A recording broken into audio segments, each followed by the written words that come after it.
నమస్కారం. గంటారావానికి స్వాగతం. ముందుగా ప్రధాన అంశాలు. రాష్ట్రంలో సరిపడా యూరియా నిల్వలు ఉన్నాయన్న అచ్చెన్న. రైతుల అవసరాలకు తగ్గట్టుగా సరఫరా చేస్తున్నామని వెల్లడి.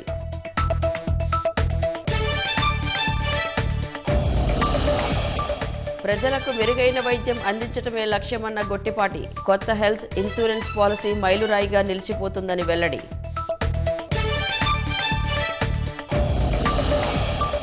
కర్నూలులో బైక్ చోరీలకు పాల్పడుతున్న దొంగ అరెస్ట్. నిందితుడి నుంచి 32 ద్విచక్ర వాహనాలు స్వాధీనం.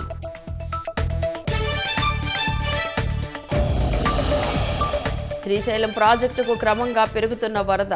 3 గేట్లు ఎత్తి దిగువకు నీటి విడుదల.